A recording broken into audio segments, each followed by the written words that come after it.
How a hug helped me heal after heartbreak.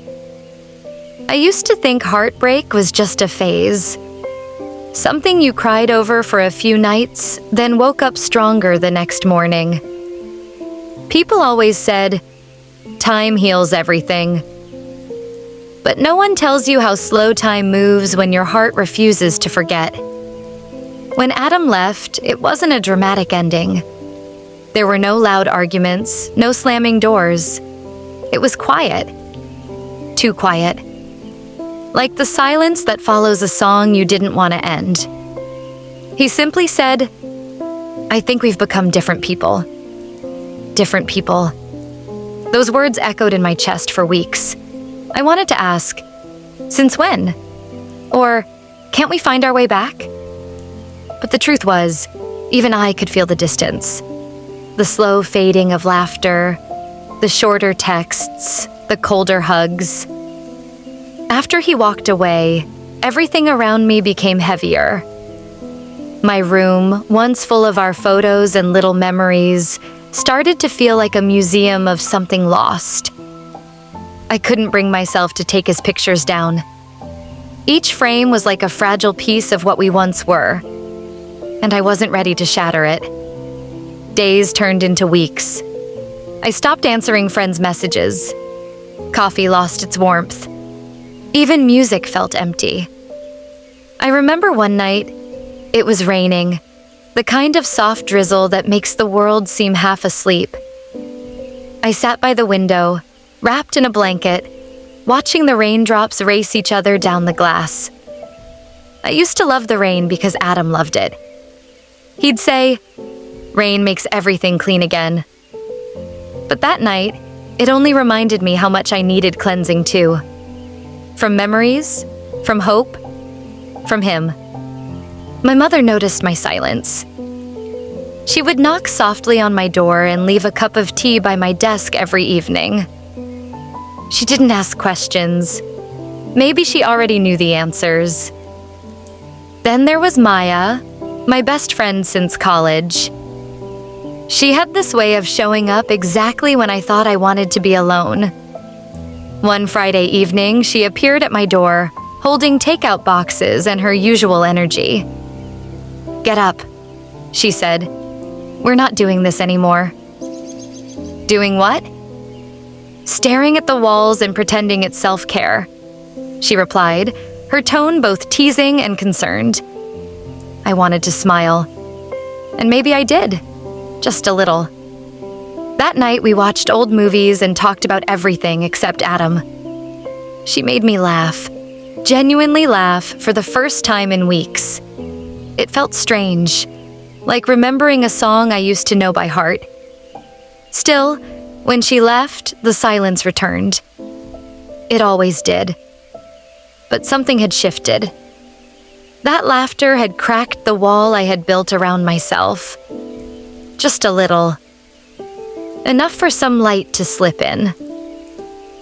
A few days later, I went for a walk to the old park near my apartment. It was a place Adam and I used to visit often, mostly on lazy Sunday mornings. I don't know why I went there that day. Maybe to say goodbye in my own quiet way. The park was almost empty. The trees swayed gently, and there was that familiar smell of wet earth after rain. I sat on the same bench where we once shared coffee and promises. That's when I saw him. Daniel. He wasn't a stranger exactly. We had met a few times at mutual friends' gatherings. He was quiet, soft-spoken, with a calm energy that felt rare.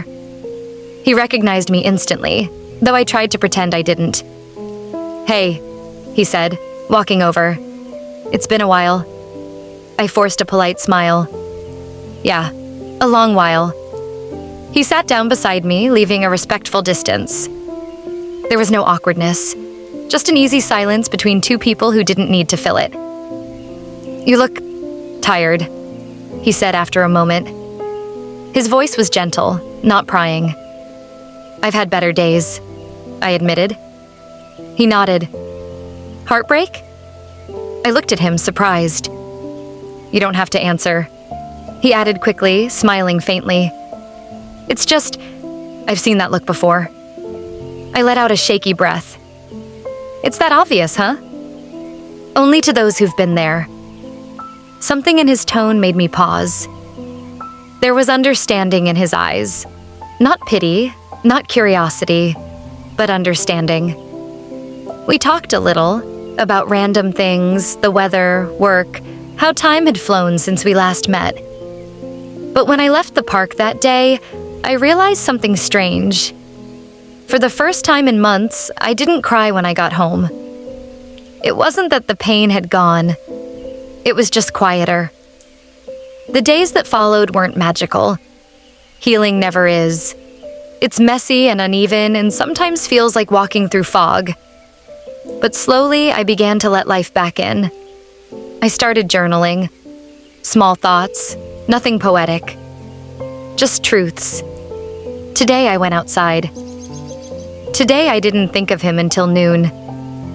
Today I smiled at a stranger. And sometimes, today I missed him, but it didn't hurt as much. I began to realize that heartbreak isn't just about losing someone. It's about losing the version of yourself that existed with them. And finding who you are without them takes time. One evening, weeks later, I was walking home from work when I ran into Daniel again. He was at the same park, sitting under the same tree, sketching something in a notebook. "You again," I said, smiling. He looked up, surprised, then smiled back. "You make it sound like fate." "Maybe it is," I said without thinking. He laughed softly. "Sit?" I hesitated for a moment, then sat beside him. It felt easy, safe. We talked for an hour, then 2. I don't even remember about what. Maybe that was the point. It wasn't about the words. It was about being seen again. When we finally got up to leave, I stumbled a little on the uneven path. He instinctively reached out and caught my arm. Steady, firm, gentle. It wasn't even a hug. But that small touch, that human warmth, felt like the first drop of rain after a long drought. And in that moment, something in me whispered, "You're still alive. You can still feel." That night, I went home and cried again. But it was a different kind of crying. Not the kind that empties you, but the kind that cleans you. It was the night I realized heartbreak doesn't end in one moment of healing. It ends in a series of quiet, unnoticed ones. Small mercies, soft smiles, accidental meetings. And maybe a hug waiting somewhere down the line. It had been almost 2 months since the day Adam walked away, but that first afternoon in the park with Daniel had somehow loosened the grip of the past. I wouldn't call it happiness, not yet. But it was something lighter, a quiet hope trying to take root in the emptiness. I started seeing Daniel more often, though not by plan. Some days he'd be at the park sketching. Other times he'd be at the cafe across from my office, reading with his usual calm expression and a cup of black coffee. It was strange how small coincidences could feel like threads gently pulling you towards something new. We talked, sometimes for hours, about work, about movies, about things we missed and things we feared, but never about love, at least not directly. I think we both knew that some wounds were still too fresh to touch. One evening, after a long day at work, I found him again in the park.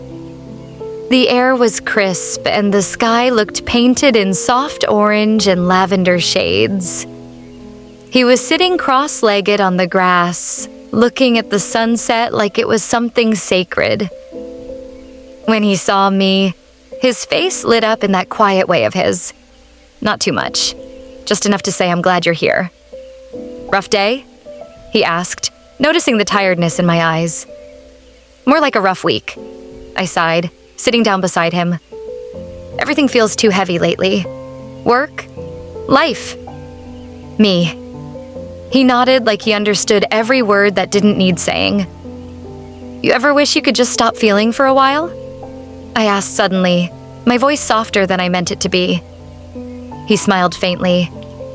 I used to. But I learned something. Feelings are like waves. You can't stop them, but you can learn how to float. That line stayed with me. Learn how to float. We sat there quietly as the last light of the sun melted away. For a while, neither of us spoke. I don't know how long we stayed like that. Maybe minutes, maybe hours. Then the wind grew colder, and I shivered without realizing it. He noticed, of course. Daniel always noticed things others didn't. Without saying anything, he moved closer, wrapping his jacket around my shoulders. His arm brushed mine, and my heart stuttered. You'll freeze out here, he said softly. I wanted to tell him I wasn't cold, not anymore. But the words stayed in my throat.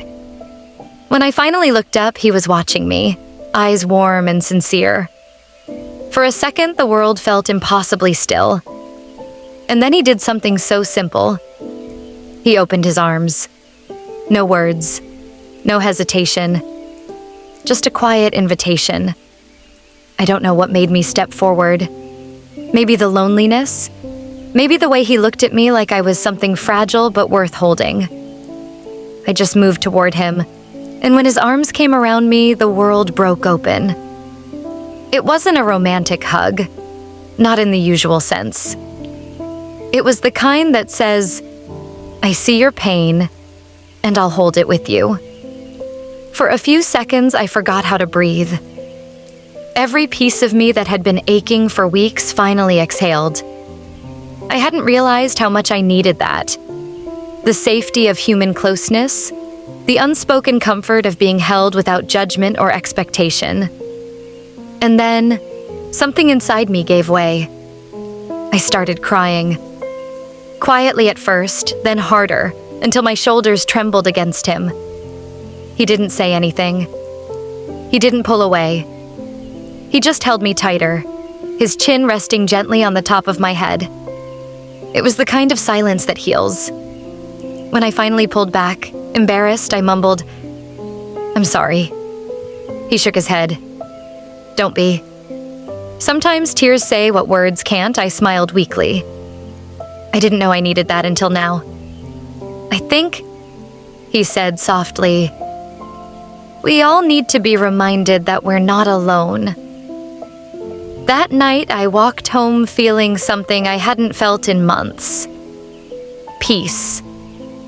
Not the loud kind that comes with solutions,